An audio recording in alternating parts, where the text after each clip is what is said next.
You're such an asshole. AssholeConsulting.com. If you want lies, go hire a regular consultant or listen to your teachers. If you want the truth, hire an asshole. And thankfully, I have a monopoly on that market.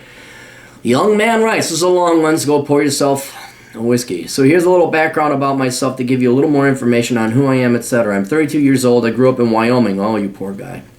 I always wondered what it was like growing up in Wyoming. I know I lived there for a year, but by God, I guess you wouldn't know any better. You wouldn't know. Like, oh, this is normal. Well, we fuck our cousins. We shoot cattle in town. I'm kidding.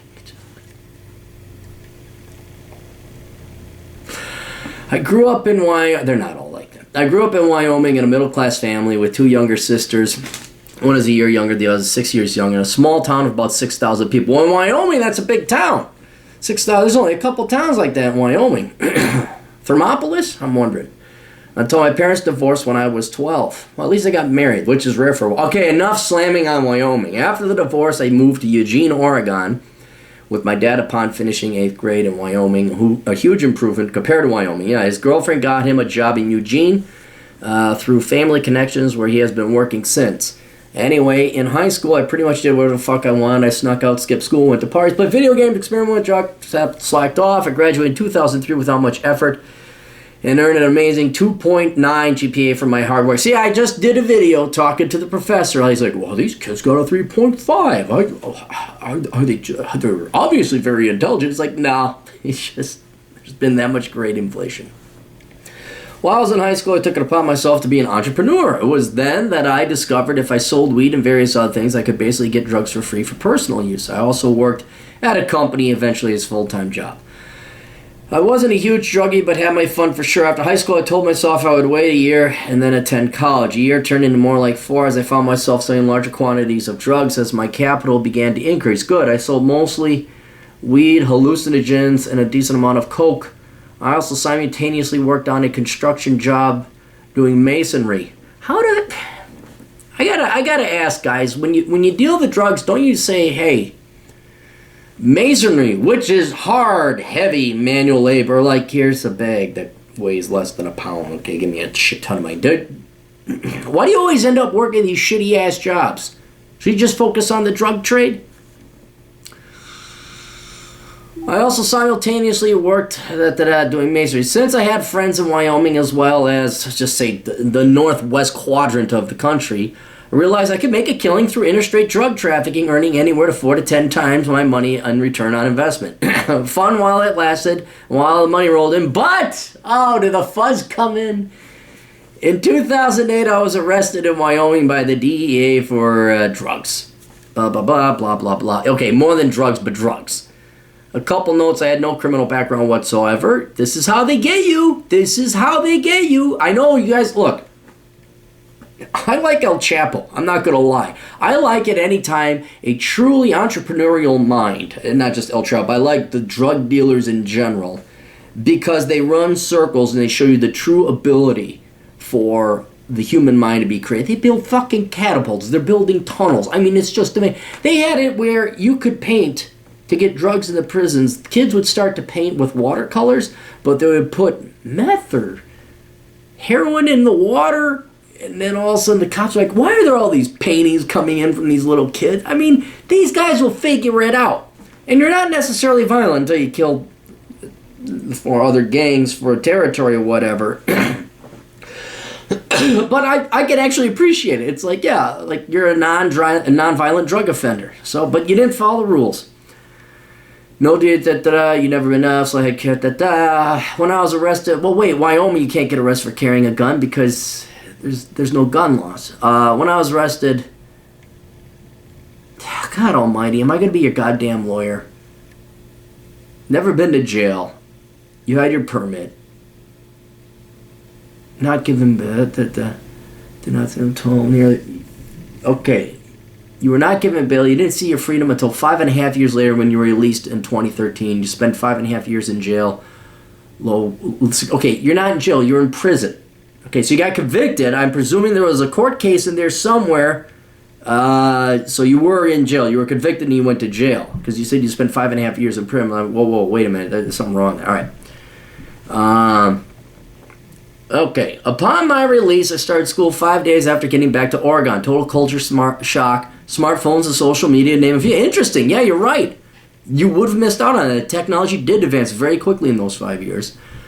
I hate fucking social media as of now. It's like a fucking disease. I also didn't understand why there was such a nude, weird dynamic between men and women that I didn't remember there being in 2008. That's interesting because I would have swore it had been the same since 2008, that there hasn't been a change. Although since you maybe were the drug dealer, you were the cool guy, and girls would just throw their pussy at you. So I think that tainted your experience for the better. Because if you're the drug guy, girls would throw themselves at you. I have since discovered the thriving feminist social justice warrior movement, along with a bunch of other pussy liberal democratic bullshit. I do live in a highly liberal area here in Oregon, to say the least. My eyes have been opened to see all the fucktard pussy shit shows in the world since I got out. While in prison, I was in a band and practiced music every day. All right. I played guitar, wrote lyrics, etc., and started some general ed correspondence courses. And bravo fucking vo. Naturally, I thought that majoring in music and music technology, audio engineering would be a good start, until I soon realized it was pretty lame for the most part, and that there is really no money in it unless you're a highly skilled musician, and even then it's still a gamble. Well, it's got to talk to Matt Baldoni. I got to get my books into prison. For exactly guys like you, because that would give you guys a ton. Like, you'd get the game plan, you'd figure it out, and then when you got out of prison, you'd be in way better. I know this sounds weird. You could spend 5 years in prison, but if you read those books, you get out, you'd be ahead of every college graduate out there. So I've been in college since fall of 2013. Earned associates, a transfer to the University of Oregon. You're a junior, and now I need some guidance as to where to go from here, and at the same time being mindful that a career choice would be affected by the felonies on my record. A little about my living situation, financial situation first. After internet dating for a couple years and dating multiple girls at once, I finally found a good girl that works at a hospital, has no debt, actually has savings, is attractive, and owns a house. Fuck. Have her write a book.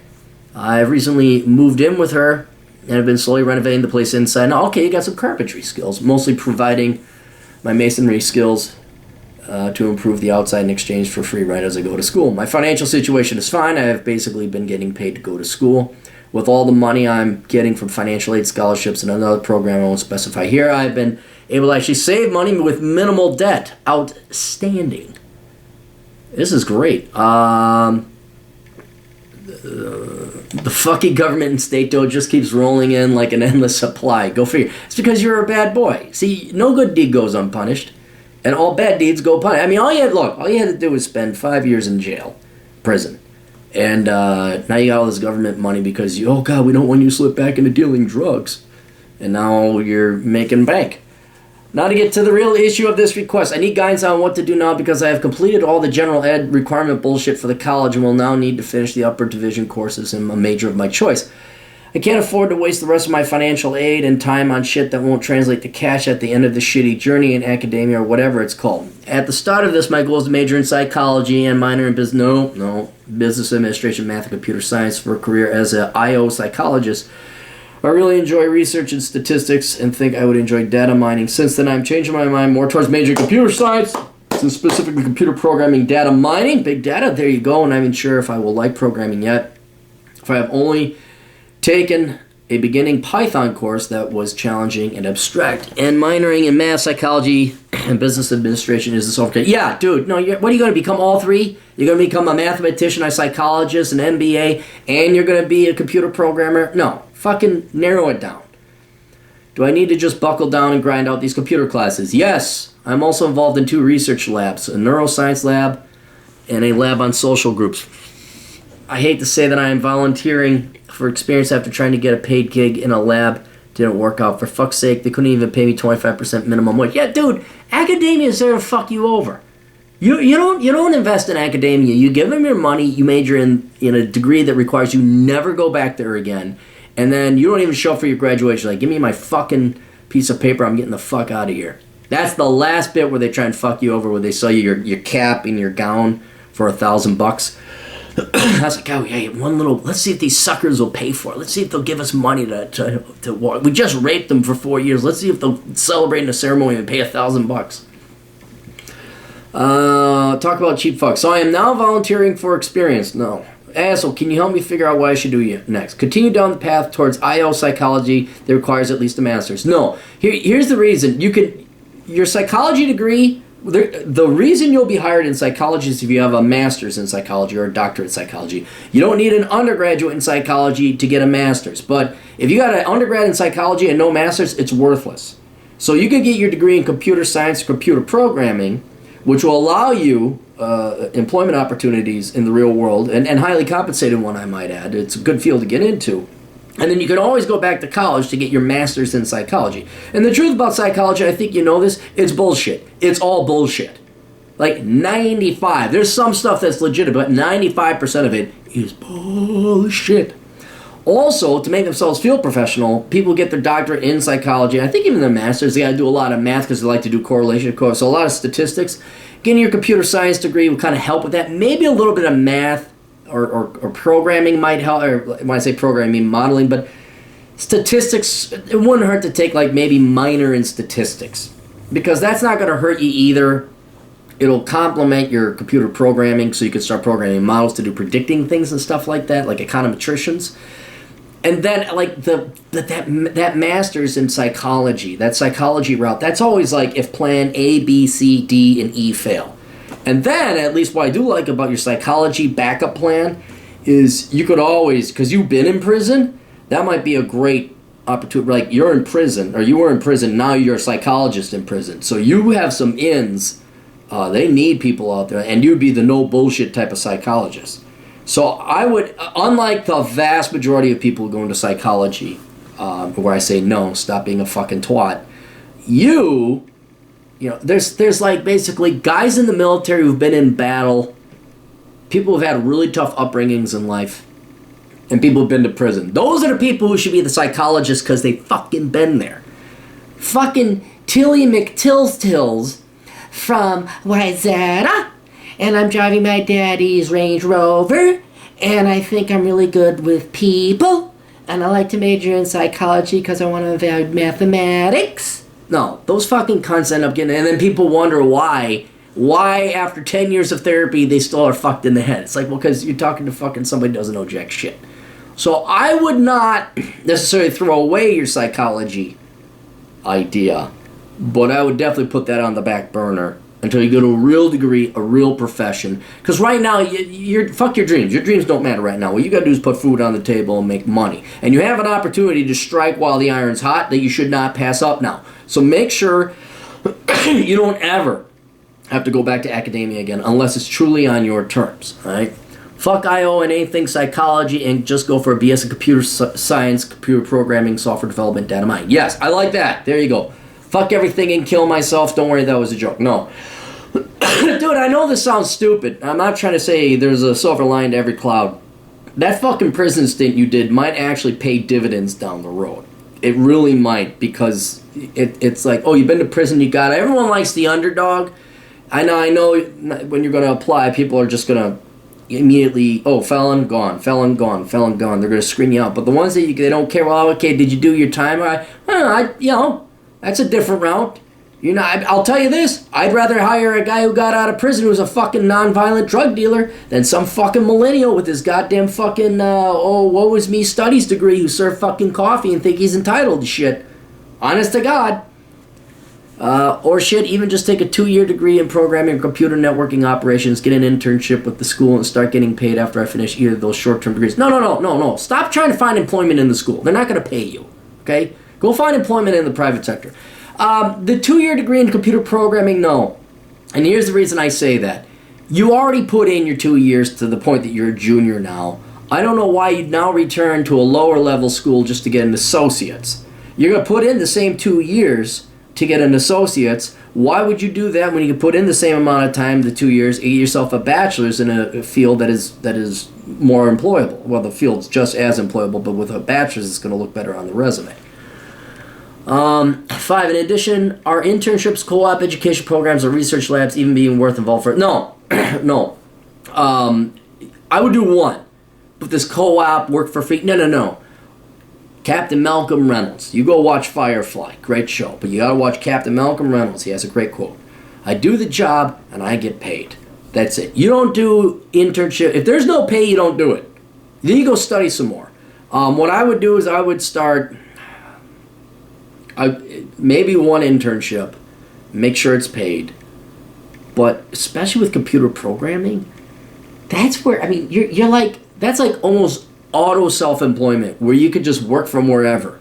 If you get good enough, you put together like a portfolio, and like you learn these different in-demand programs, maybe get certain different certifications. You gotta take certification tests. But if you have the skills, you can start doing contract work. Go online. I'm sure there's some websites out there like, we need a program in C# that can do X. And then you bid on that. That's where I would start to go. That's what I would do. I would not be applying for internships unless it pays and there's like some really good money there. But if all of a sudden you start becoming proficient at one of these languages, I would start going online looking for independent contract work because it's paid.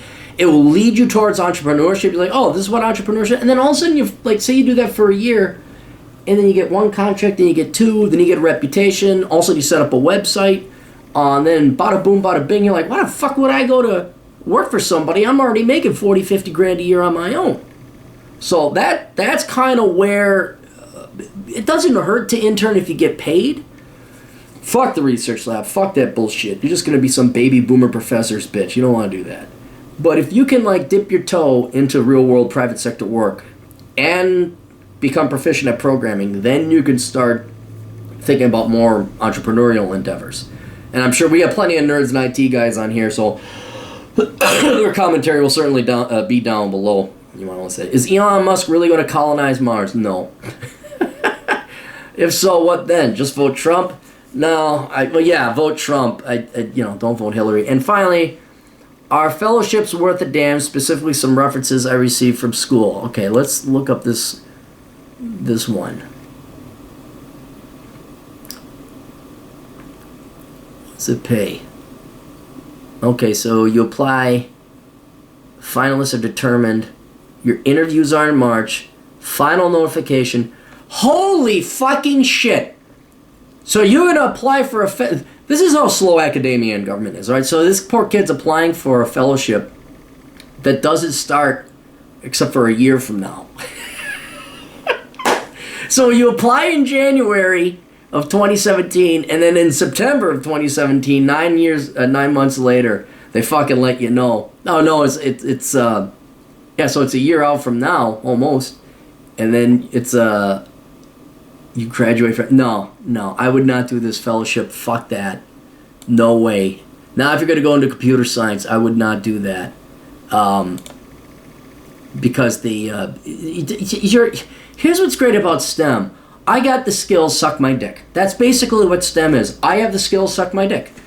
Well, we'd like you to commute. Nope, suck my dick. Well, we would like to pay you $40. Nope, you're going to pay me $60,000. Suck my dick.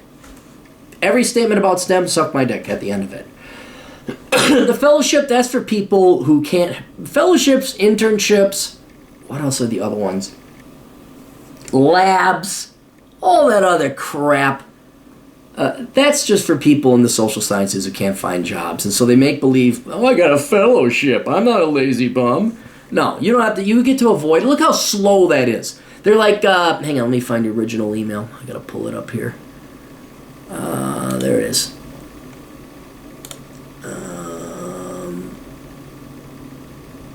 Boom. Okay, let's scroll back down to where we were. Do you have a year to sit around and wait for them? Oh, now there's an application process. Then we go for first round interviews. Then we go through second round interviews. Then we go and we consult our astrology charts. Then we make our final decisions. Then another month later we inform you of our final decisions. Then we have a contesting period. And then in 2097 you can actually start. Fuck that bullshit. You ain't got a year's time to fuck around with this bullshit. Alright, you're not going to sit there for a year. Your life is going to change so much, especially if you're on a computer programming track. You're going to have like much more opportunities to go and intern for pay or start your own fucking gig on the side. And then pediatrics, autism. Oh fuck no, you are not. No, you're not doing the autisms. No, psychology, Plan B. That Plan B is psychology, and no, I would do whatever. Here's the great thing about psychology. You can get your doctorate, you can just open up your shop like that. You don't need this fucking bullshit. You don't need to go work for somebody else. You don't need to fucking no. No, you're not doing the autisms. No. Okay, my belief on autism is that it does exist, but 95% of the cases is people faking it or overprotective mothers. Yeah, my child can. They're such shitty parents. They raise shitty kids, but they can't admit that it's their shitty parents that raise shitty kids, so they blame it on Asperger's and autism, which is an insult to the actual kids that really have it, or dyslexia, or social anxiety, or whatever. All right. No, you're not going into that world. You want a headache? You want pain, ass rate? You'd be begging to get back in that fucking prison when you gotta deal with this. With kids? Oh my god, here's the other thing. Pediatric autism. So you're not dealing with the kids. You gotta deal with the fucking parents that think their kids are all wonderful and great and everything. Oh, fuck that. Fuck that. You don't want to do that. Here's where money is to be made. You go into psychology and you help out men. That's where you help out men in the divorce world, okay? And now Dr. Helen, I've tried to get her in on the rack, but she's very busy with her own things. There's Laura Paltemeyer, Dr. Laura Paltemeyer, and she has no hustle, none whatsoever. These are fine people, don't get me wrong. And then Bernard Chapin. Chapin's infernal, great guy, knows his stuff, not an ounce of business acumen within that guy, and he could be but this is wide open. This is wide open. The only reason I know this is because I'll get a lot of clients coming in who genuinely have a mental problem. I'm not a licensed psychologist. I can't field it, and I'm like, you need to go talk to help. You need to talk to a professional therapist in regards to this. Well, who should I talk to? I would love to recommend some people, but right now I can't. I say I wish I knew somebody. I know some people that make great candidates, but they're either too busy, they're not going to call you back, or they don't have their shop set up. So if you, again, this is plan B. This is what you do on the side, okay? Because that's a gamble. But establish yourself as a computer programmer, get some good degrees, good employment prospects, and yeah, fuck these fellowships. Fuck that. Okay, I think this email's gone to a close. A lot of fucking shit going on through my head. Just register for computer science math class for the next term. There you go. Insights, Oh, I've read Worthless, and I've read a lot of Bachelor Pad Economics. Thanks, asshole, and anyone else for enduring this long email. All right, well, thank you very much. Yeah, I think that did help out a lot of people, especially people, guys or gals, but if you've been to prison, especially the non-violent drug offender types, that kind of, that puts a burr in my libertarian saddle. But yeah, narrow it the fuck down. I just say computer programming, or computer science, stay in that realm. More options and things will become more apparent, like, oh yeah, I really ought to do this. Do not do your internships or your fellowships or your free research bullshit. No, you get paid, motherfucker. You get paid. And if you don't get paid and you can't find it, then you fucking self-study and you teach yourself and you improve your skills to the point that you can start bidding on projects out there in the private sector.